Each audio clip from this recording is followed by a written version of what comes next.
Hello, everyone. Welcome to the Film for Fans podcast, the podcast from movie fans for movie fans. I am your host, Ryan Dunley. That is your co-host, Rob Dunham. Hi. Somehow he has been allowed to be in my house with that jersey on. I am that magnanimous, but it is what it is, I guess. If it's any consolation, the Penguins are terrible at hockey right now. So it is somewhat of a consolation, yes. Yeah. Not that I really have any room to judge on that front, but I will take if we can't be the Flyers can't be good, at least the Penguins are bad. So we'll take consolations where we get them. This is not an early season hockey podcast, however. Not yet. Not yet. Not yet. Not yet. Upcoming. New to the podcast feed, coming soon. But it is a movie podcast, and we have an excellent show in store for you. We are going to, of course, talk about the box office. We're going to talk about Peacock with good news / bad news on their streaming service. News. Depends on how you look at it. Yeah.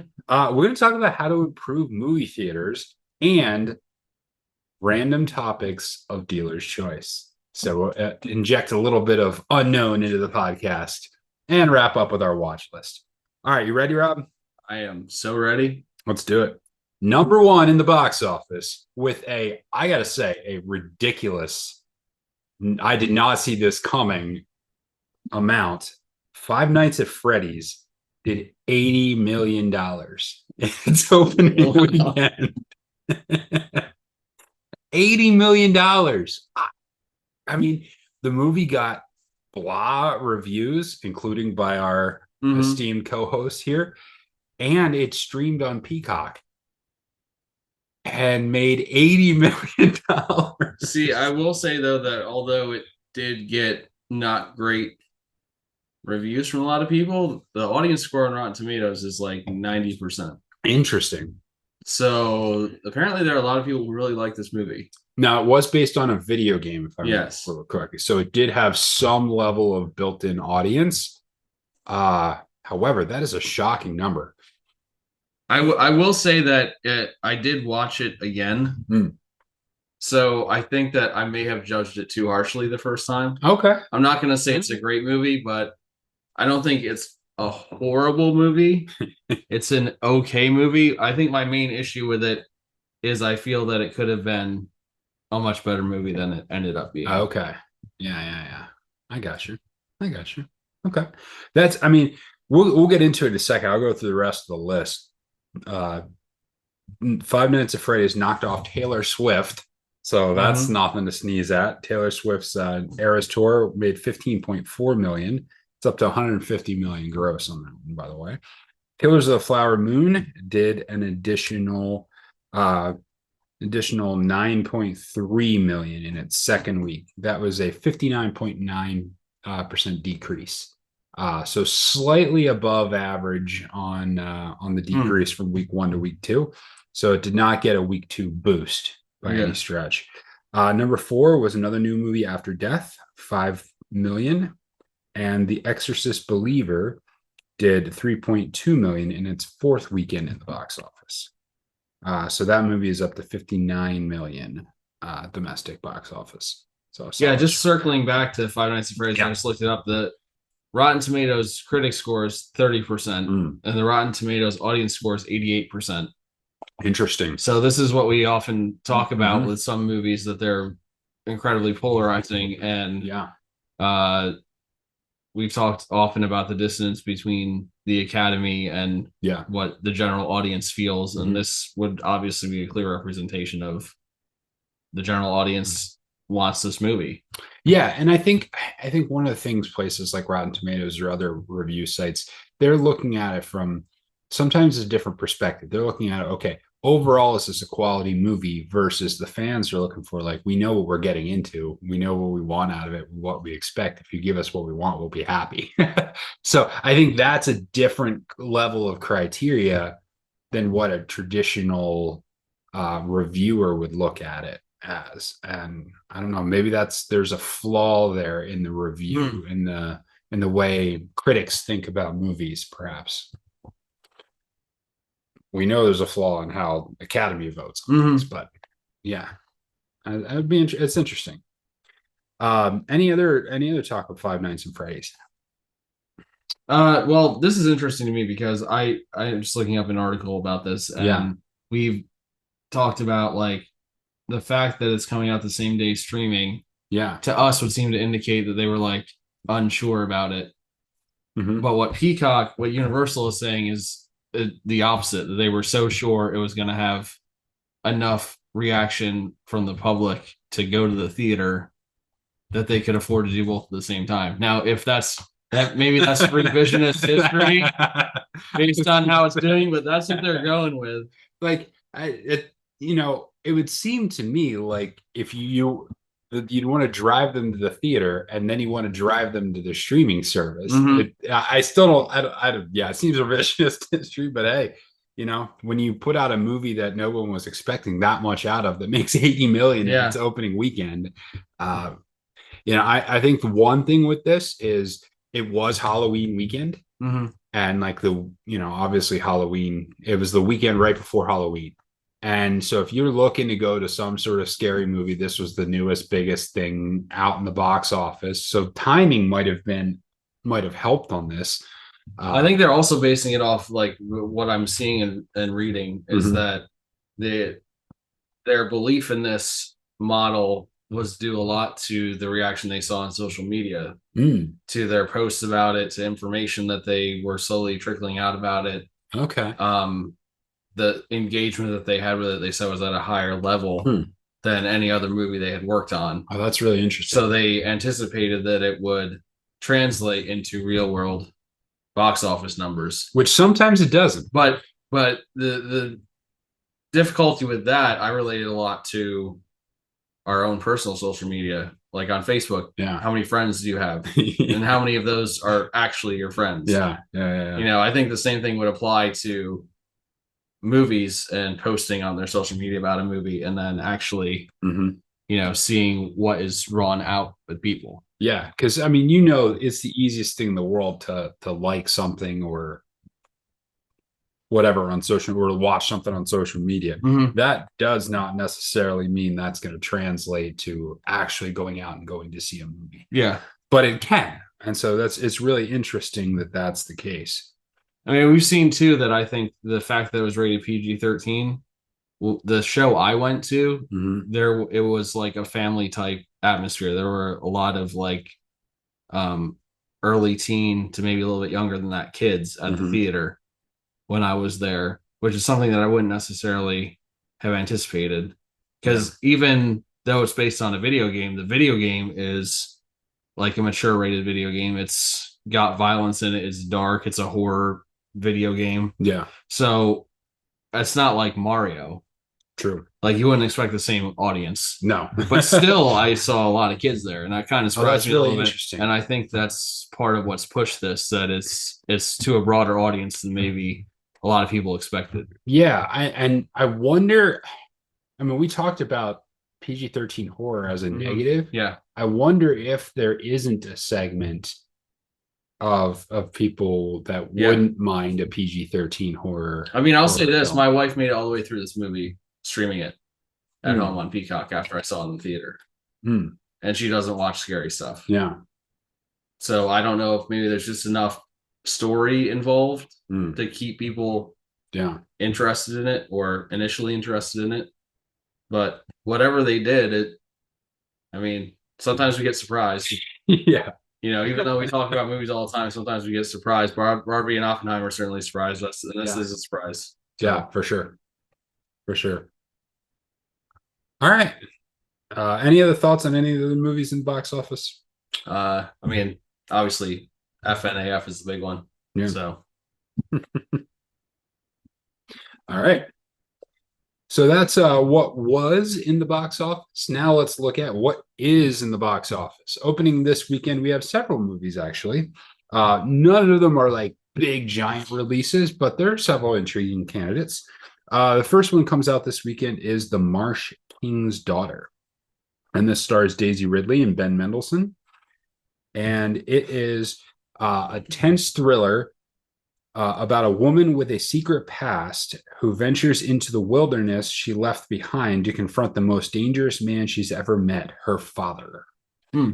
In the film, Helena, played by Daisy Ridley, seemingly ordinary life hides a dark and dangerous truth. Her estranged father is the infamous Marsh King, the man who kept her and her mother captive in the wilderness for years. When her father escapes prison, Helena will need to confront her past. Knowing that he will hunt for her and her family, Helena must find the strength to face her demons and outmaneuver the man who taught her everything she knows about survival. So that one's kind of interesting. You got kind of a drama thriller.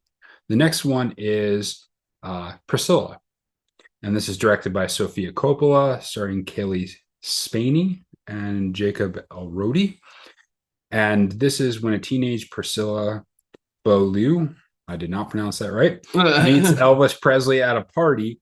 The man who was already a meteoric rock and roll star becomes someone entirely unexpected in private moments. So this has to do with Elvis and Priscilla from the perspective of Priscilla. Which is a very interesting story to tell because she was very, very underaged compared to Elvis when they met. So yeah, interesting. And there have been some pushbacks. I saw his daughter had some pushback about how Sofia Coppola chose to do this and the tone she chose with this one. So that's kind of interesting. Be curious to see what happens along those lines. A couple other ones that came out. One of them is What Happens Later, and this is a romantic comedy starring Meg Ryan and David Duchovny, directed by Meg Ryan. And so this is two ex-lovers, Bill and Willa, get snowed in at a regional airport overnight. Delayed indefinitely, Willa, a magical thinker, and Bill, a catastrophic one, find themselves just as attracted to and annoyed by one another as they did decades earlier. Interesting. Yes. So that's a rom-com. What Happens Later? I think. Yes. And this for 1 week only. Oppenheimer back in IMAX. Yes, they're re-releasing Oppenheimer back in the IMAX theaters for 1 week only this week. Because next week the Marvels will take over the IMAX theater. But they are doing a re-release of Oppenheimer. So if you're near an IMAX theater, check that one out. One thing I will say after seeing it in the full 70 millimeters, I don't think I could see it in like the just regular IMAX. Regular IMAX, yeah. I think I'm spoiled. Yeah, I know. I just wish King of Prussia could, just move a little closer. That'd be really cool. They are not releasing as many in 70 millimeter for the second round. I think there's only like 6. I think the closest one's like New York City. Okay. Fair enough. To us. So they're not doing 70 millimeter for as many as they did before, but they will have it back in IMAX theaters for this week. I wonder if the ones that are doing it again, like, just kept it. Or if they had to send it back and then get it. Yeah, I wonder how that went. Yeah, maybe they're like, just keep that for a while. So if for some reason you were hiding under a rock and didn't see Oppenheimer, you have a chance to do so again. Or like most of us, it might be worth a rewatch now that we've had some space away from it. So that's what's in. What based on what's in the box office this week? Anything intriguing you? It was the Marsh King's Daughter. Yes, that's the one that sounds the most interesting, I think. Yeah, I agree. I do you see Where the Crawdads Sing? I have it sitting on my desk. The Blu-ray. I borrowed it from my best friend, but I've not watched it yet. It wasn't a badly. It was a very well done movie. I didn't love all of the like backwoods marshiness of it. And there's a whole nother. There's not even getting into the philosophical aspects of the movie. But so that's my only concern. The plot sounds intriguing. The story sounds intriguing. I just don't know if I'm up for like a whole long marsh movie again. That would be my only downside. But I agree. I think it sounds really intriguing. That'd be the one that I would look towards as well. I kind of do want to see Oppenheimer again. Yeah. I don't know. I don't know if I get a chance to, but I kind of do want to see it again. So we'll see. On a slightly unrelated note, Mhm. so I have a 4K Blu-ray player that's been unused because I don't know where the remote is and it doesn't have buttons on it. But I found out that I can get a 3-way remote at Target for like $10. Yeah. That should work with it. So that's happening today. Because as cool as streaming in 4K is, the quality with the disc Is is so much better. Yeah. And I do have a few movies on 4K disc, so I want to see if I can get that hooked up, and it would save me having to spend $600 on the PlayStation 5. So yeah. I two things on this. I have not I still don't have a 4K TV, which means I still don't have a 4K player. I think I'm losing this out to you, audience, but like, does that disqualify him from having a movie podcast? I I badly want one. I have not been able to justify it to my spouse, who sees a perfectly good working TV. It'd be a real shame if someone threw a rock at your TV. And the problem is that I did so much research and bought such a good TV like 11 years ago that it still really works really well and is still functioning at a high level.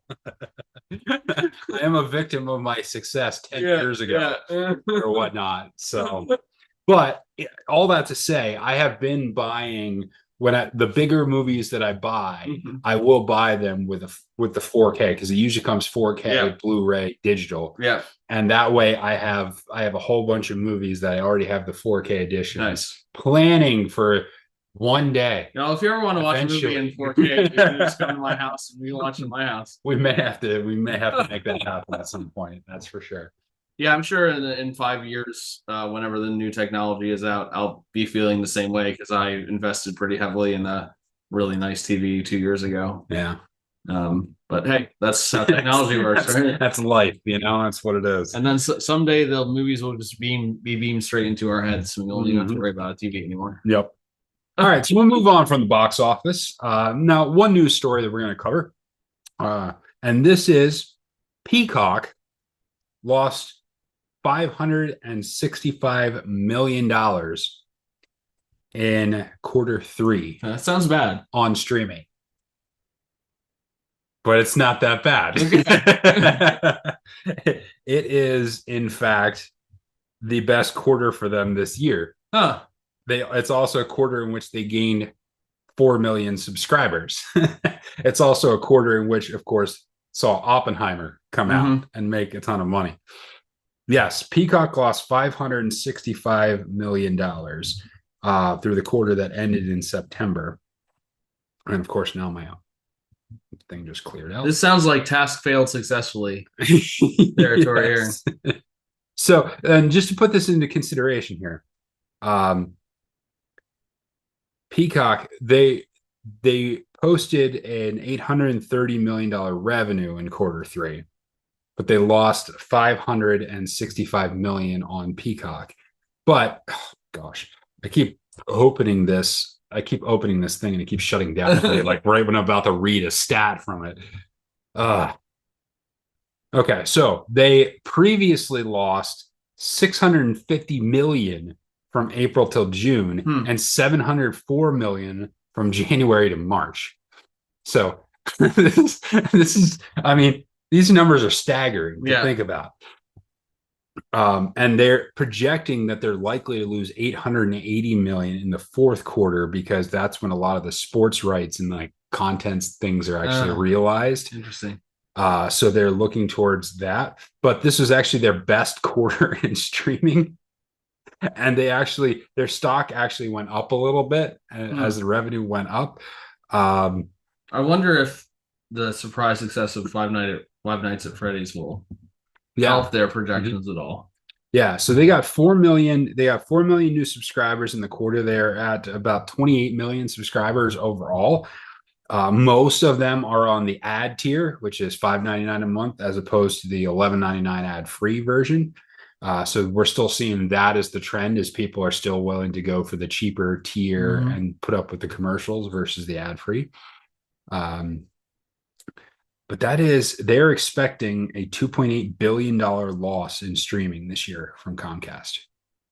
So my question is like, well, it's not really a question or a statement. I don't really see how streaming will ever be profitable. It, it, whew, it seems hard. So is it just something that's like buoyed up by how everything else does with Universal, I guess? Yeah.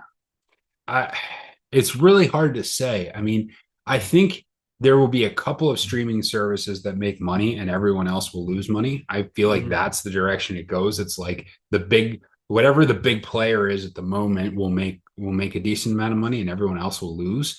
Because I think, I mean, I don't know how familiar you are with like some of Amazon's strategies, but Amazon's business strategy is basically capture market share Mm-hmm. and then worry about profitability later. So part of their strategy has always been like gain the users, gain the subscribers, gain everybody using your services, and then we'll figure out how to make a profit. I wonder if there's not a level of that, particularly in the late comers to streaming, like Peacock was later, Mm-hmm. like all the ones that have come down the pike, um, that their goal is attract and keep subscribers first, and then we'll figure it out later. Yeah. I don't know. I don't know that model is ever going to work because I don't know that people will have the same loyalty to streaming services that they have to like a business like Amazon. But I also don't think that we're ever. I think we're at the point now where we're past going back. Yeah. I think we'll see more things like the movies being released on streaming the same day as in the theater. I don't think we're going to go back to that never happening again. Yeah. I think, I mean, the movie industry changed Yeah. unalterably with COVID, Yeah. and it's not going to ever go back to what it was. Not in the same way. Yeah. Definitely not in the same way. And I mean, the biggest casualty was the time difference between theaters and streaming release. Like that time difference is cut significantly, very significantly. I mean, it used to be like sometimes like 6-8 months between a movie's theatrical run and when it came out for purchase. And now it's, we're talking sometimes like 2 months. Yeah. Or the same day. Or same day, as we were just talking about. So it's really fascinating to see this. We didn't cover it. It was one of the articles I had flagged like a month or two ago, but Max was in a similar boat of losing a significant amount of money on some of that since they came over. And I think they even siphoned off one of, was it AMC, I think was siphoned off from the Max envelope partially as a result. But another thing in this is Comcast, which is of course Peacock's parent company, still owns 1/3 of Hulu, while Disney owns the other 2/3 of Hulu. And they have been trying to work out a deal for Comcast to sell their third to Disney so that Disney would wholly own Hulu. And they've been going back and forth on evaluations. So they had a previous evaluation, but it's old, and now they're both sides are trying to like get independent evaluators to do this. So they're trying to work out a deal. I couldn't have told you that Comcast still owns some of Hulu. Yeah, I didn't know that. I did not know that either. So that's part of this report. But interesting developments in the streaming world, that's for sure. And we'll see where this ball keeps rolling. That's kind of like good news, bad news there for Peacock. All right. So let's move on to our discussion elements for the day. And the first one, we're going to talk about movie theater experience. We've talked a lot about the theater from the avenue of the movie studios. Like, how can you get movies into theaters? How can you help the theater industry? Now we're going to go from the other direction. What are things that theaters can do to improve the experience that might drive people to come to the theaters more often? So how we can go back and forth on elements if we have more than one as to different things we would consider. Yeah, I think some of this is just down to what demand is. So even though these are things I might want, reality is it's probably not going to happen. And I've seen the opposite happen Yeah. with some things. And the first thing that comes to mind for me is being more creative with like what you have for food, drinks, etc. in the Okay. theater setting. And I say I've seen this go in the opposite way because there's a theater in York, Queensgate Cinema, which used to be called Frank Cinema, is now called RC Theater. They used to have a full bar there.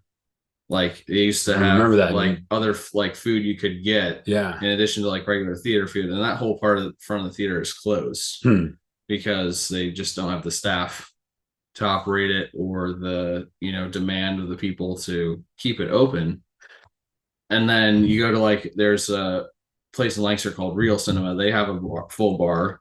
Um, they have like some other food stuff too, like more like meal stuff. Oven And pizzas. yeah, and I've enjoyed my experience there, and I like when I went to the Regal Cinema in King of Prussia too. They have a full bar there, and you know, not this is all about the bar, but it's just that it adds something unique or different in addition to just what your standard popcorn, soda, nachos kind of goes. Now, I do think Regal has done a decent job. They've like the like Cheetos popcorn or like Doritos nachos. Like they add like little flair to some certain parts of things they do, which I think is beneficial, you know, and gives a little bit more varied experience. And there's just the reality is there's not a even though I'm saying this, there's not a whole lot you can necessarily do when you're employing the kind of staff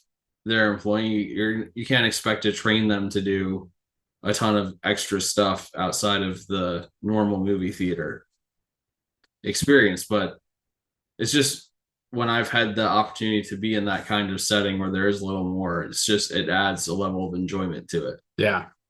That I think would be beneficial for theaters to look at. Yeah. I will piggyback on that one later. But the first one I will talk about is you have to maintain a standard of your theater. Like that's the first thing is not only maintain, but constantly improve the standard of your theater.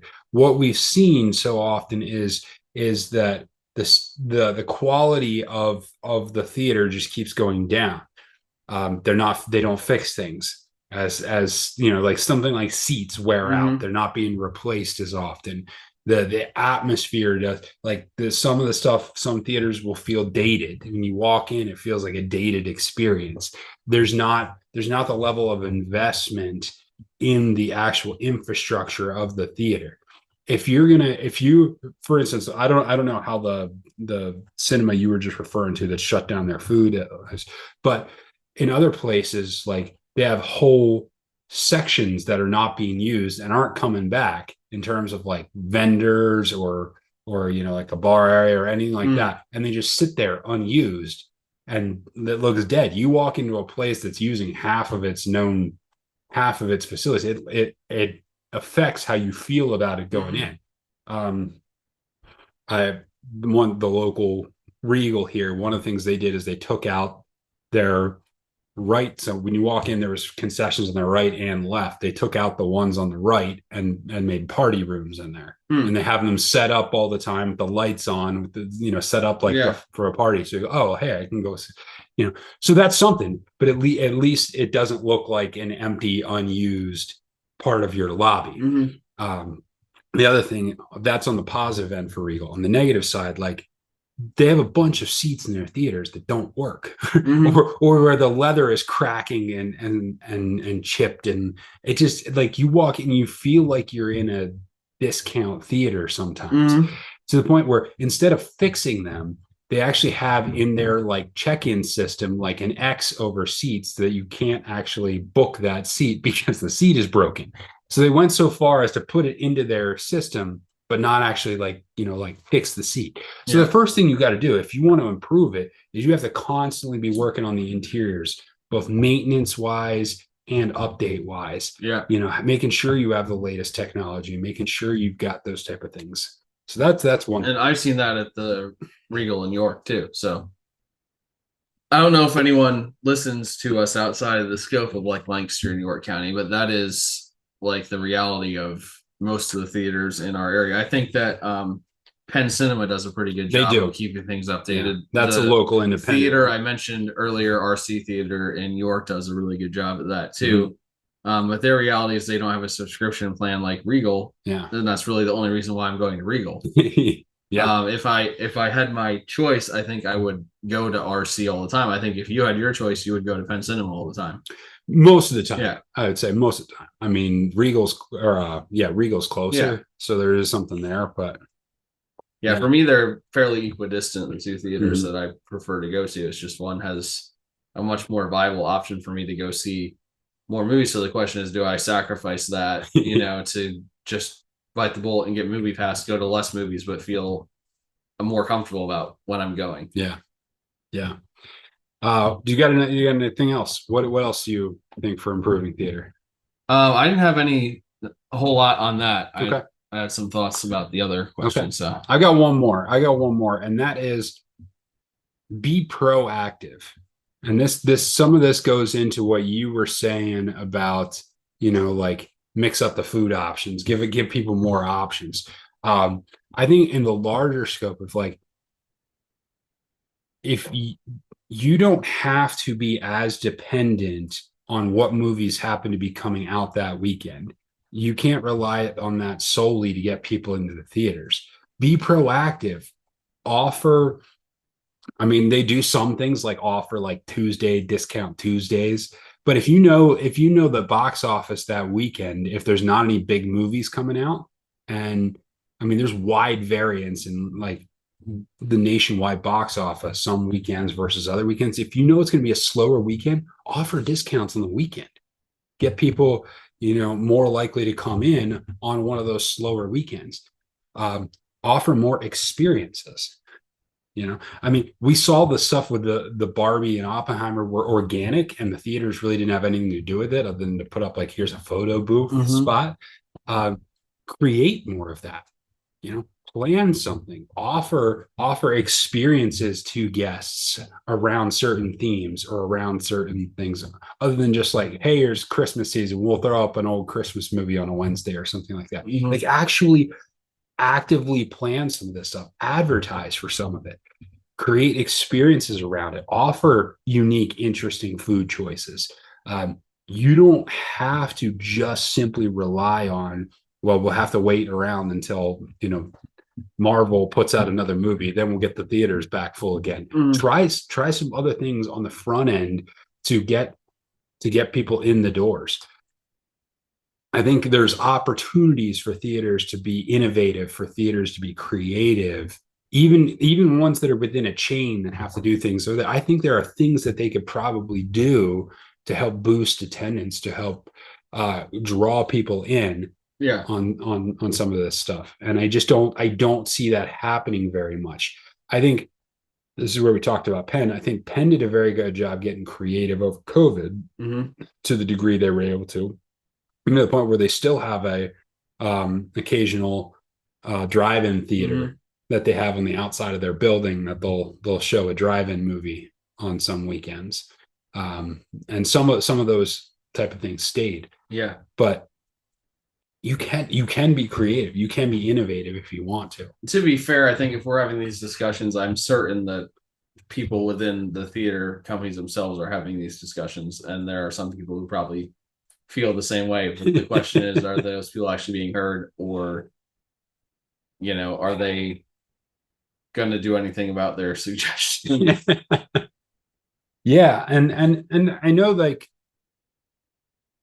when you have to run everything by a large corporation, that can be difficult. But there's got to be stuff, even on a small level, that a local theater has some ability to flex on. And so I think there's more room for it. And I'm not seeing that that innovation as much as I'd like to. Okay. Well, if you have any suggestions on how you want to improve the theater experience, let us know. We'd love to hear from you. I mean, obviously, the main suggestion would be if Rob and Ryan could come with me to the movies, it would improve my theater experience. But it would. It absolutely would. Okay. So our next discussion topic is, we're going to throw out a random topic. This is a free for all. Each of us selected anything related to do with movies, and we'll discuss a little bit here. So, Rob, what did you bring to discuss? So last night, someone asked me because we were talking about movies, and they um, found out that I co-host movie podcasts, and they followed us. They subscribed. Oh, to us nice. on Spotify. So that's Thank good. you. But more of you should do that, by the way. Absolutely. If you haven't, yeah, please do that. But one of the things they asked me was, what was the best movie you saw this year? And I kind of had to think about that. Yeah. And then I thought about, why is it so hard for me to figure out what my favorite movie from this year is? And then I opened my phone and I looked at the movies that have come out this year. And I noticed a trend, and I'm just gonna read some of the movies that have come out this year too. Yep. Mission Impossible Ghost Protocol, Mhm. Part 1. The Exorcist Believer, A Haunting in Venice, Five Nights at Freddy's, Blue Beetle. Let's see, there are a couple more here I wanted to mention. The Boogeyman, Ant-Man Quantumania.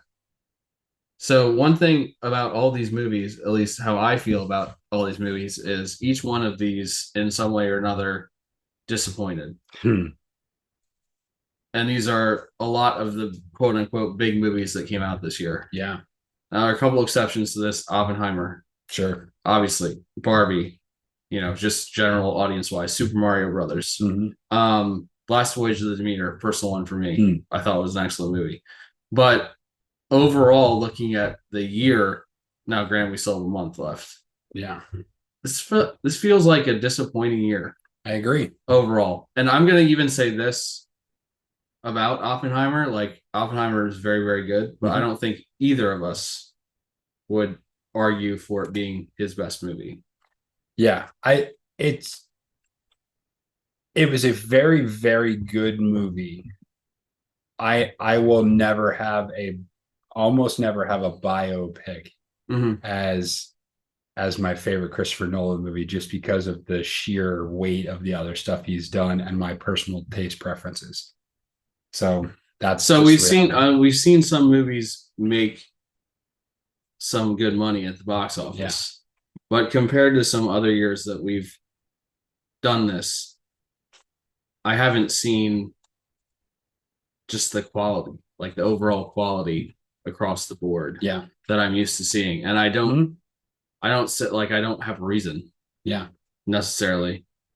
So I'm just wondering what your thoughts are on it, because when he asked me that and I looked through this, I was like, a lot of movies this year have been really disappointing. I think, interesting. We'll cover this in full depth in January once we get to, we'll start doing our year review lists and all that type of stuff.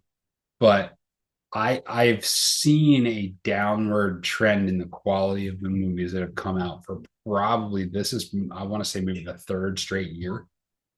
And that I didn't anticipate, because the way 2020 hit the theaters and hit movies so hard, and everything got pushed back and pushed back and pushed back, I was honestly expecting there to be almost 2 years of high quality movies coming out back to back, and it just really hasn't been the case.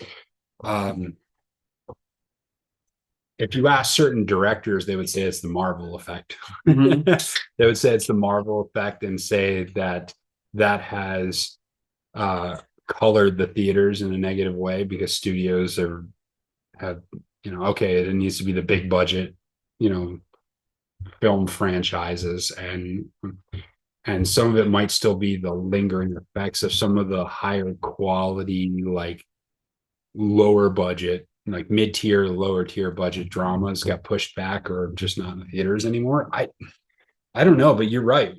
I think there is, we talked about audience, Hollywood versus audience disconnect. And I think you've gotten a sense with how even some of the film franchise movies have done, that audiences are bored.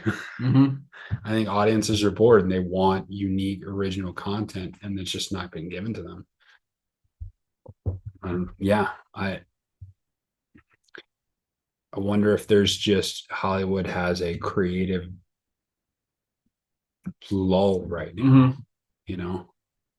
Like who's doing fun, innovative stuff? Nolan. Yeah. I don't know if anyone else is doing anything fun and innovative. Yeah. Yeah. Yeah. That's really interesting. Kind of depressing, It but it's is. interesting. It is. Can you imagine us doing this podcast in like 1993 through like 1996 or 97? Like that. We're, I got some stuff planned for like going through the 90s Uh-huh. in like depth because Yeah. there's so many good movies. Yeah. So many. It was like golden era of movies.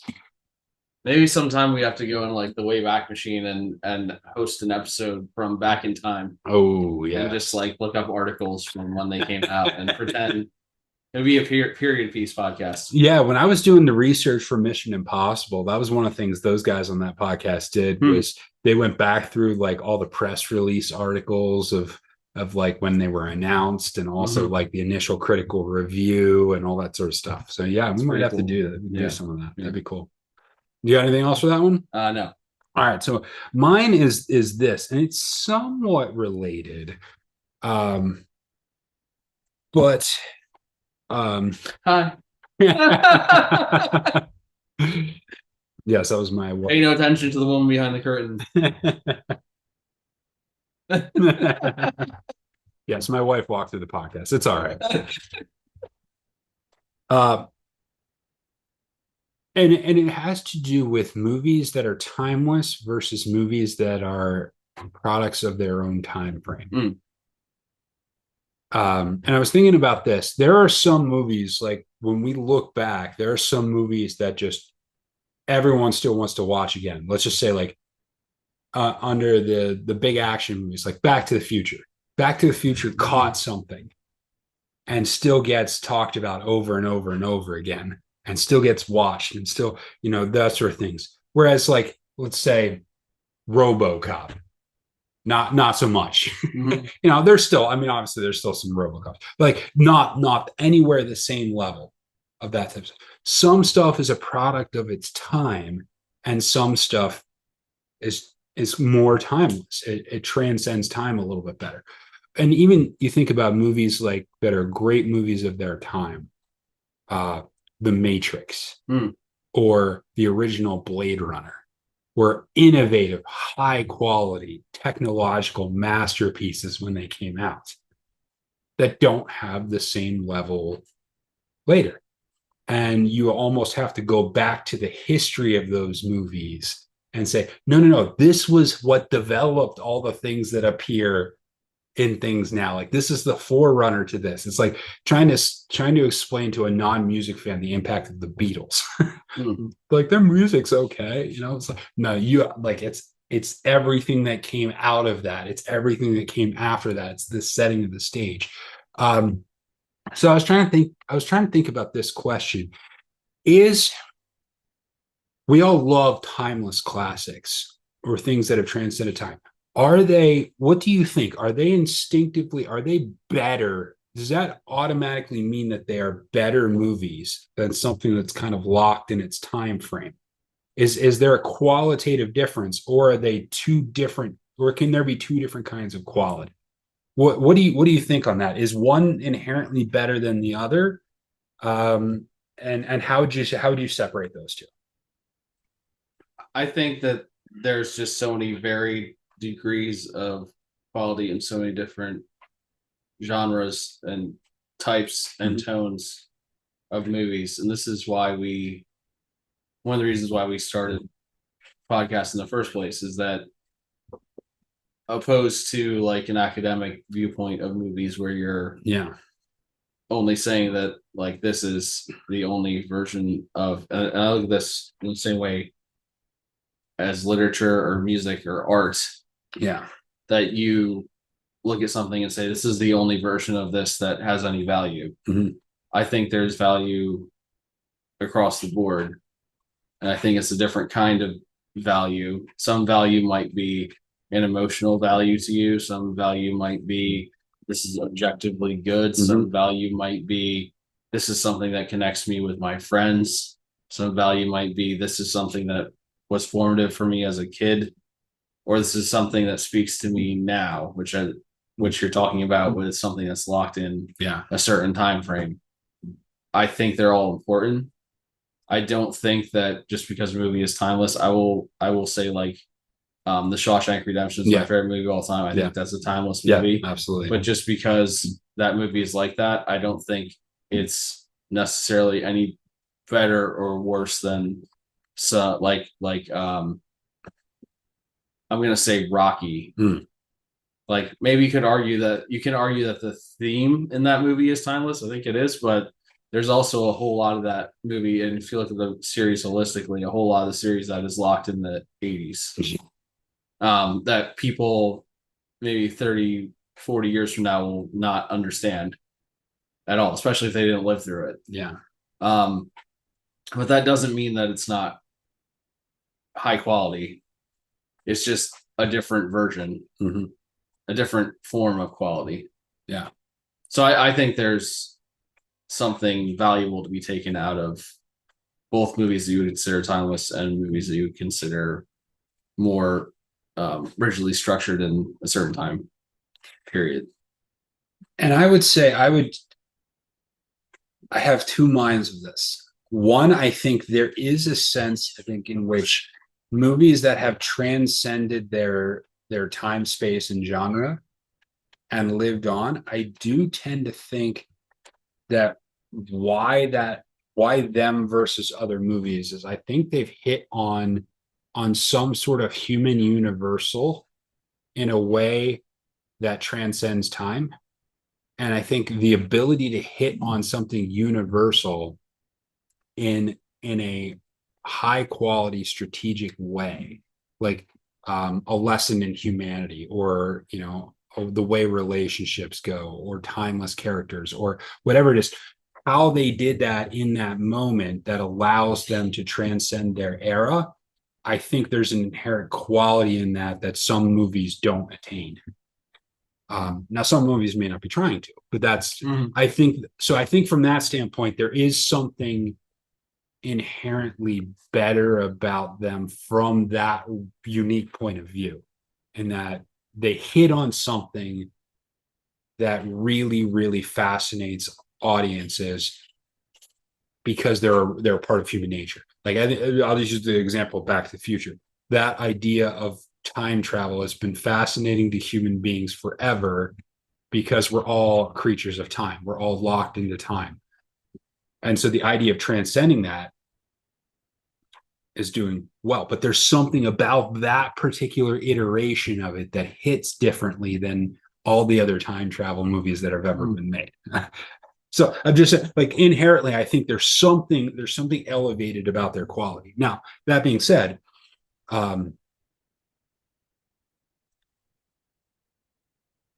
certain movies have a better chance of doing that versus others by their nature. The Shawshank Redemption is a period piece. So we don't have to worry about modern, so-called modern technology or any of that updated technology stuff, because it is dated in a specific period. So you are not expecting transcendence from the like a technological state of mind, or even something like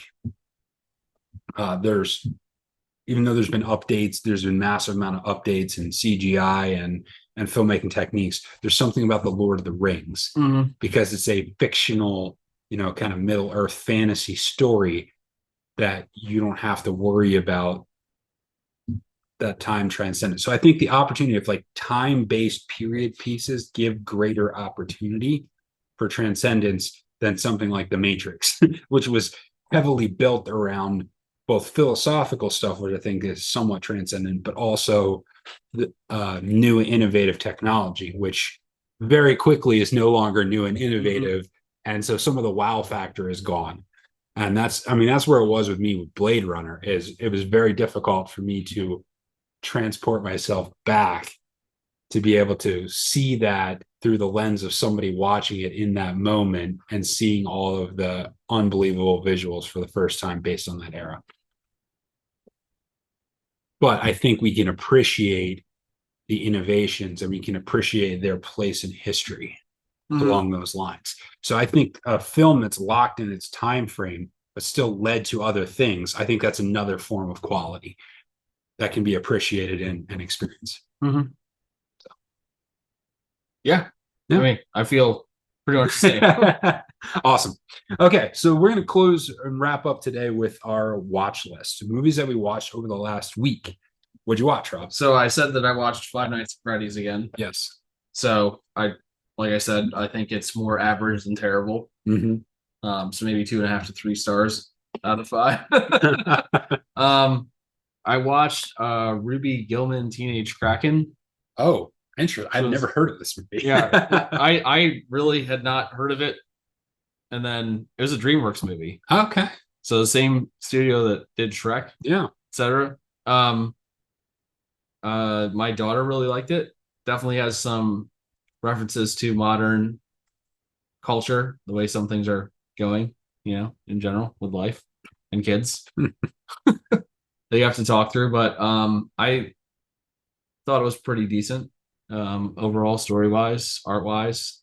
Not the best animated movie I've ever seen, but not terrible either. And did I go see anything? I feel like I saw something in the theater that I didn't write down. I did go to the theater. What did I see? Hold on. I have this Regal app that I can look up my tickets on. Maybe I am thinking about. It's possible I'm thinking about Five Nights at Freddy's. Yeah. May have been the most recent movie I watched, and my app is. I could not find my history on the app the last time I went on there. It's been working sometimes and then it disappears. So I'm not sure. Okay. Yeah. So there's kind of two for me. I as part of the weekly movie challenge for last week, we were supposed to watch a movie that was game themed. And I took that in a slightly different direction and watched The Imitation Game with Benedict Cumberbatch about Alan Turing and the development of one of the first computers that helped them solve the break the Enigma code machine that German subs used for communication. And so it was part World War II drama, part biopic for Alan Turing. There were some very, very good, interesting elements to it. Keira Knightley is great in that as well. I love World War II era stuff, and this really was one of the most important things that happened in World War II.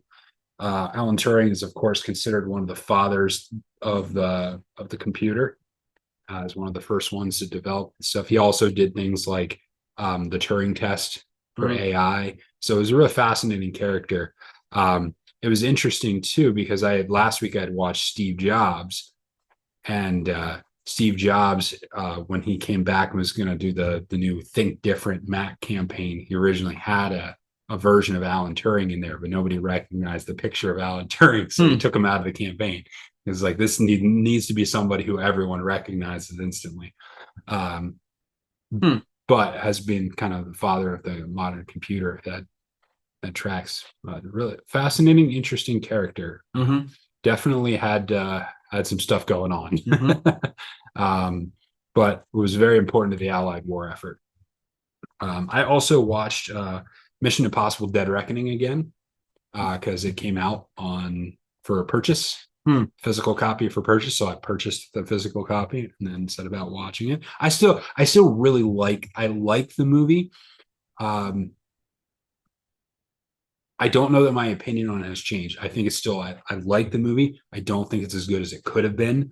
And I think my qualms with it are still exactly the same. So I don't, on kind of the next watching of it, I don't know that I gleaned more from it or that I have more of a sense of some of this stuff than I do of others, but I still like it and enjoy it. And I'm still disappointed that we got to wait yet another year for the next Mission Impossible No Longer Dead Reckoning Part 2. No Longer Dead Reckoning Part 2, summer 2025. So that was my week. All right. So that is the show. Thanks for checking out Film for Fans. Rate, subscribe, tell your friends, all that good stuff. And until next time, enjoy the movies.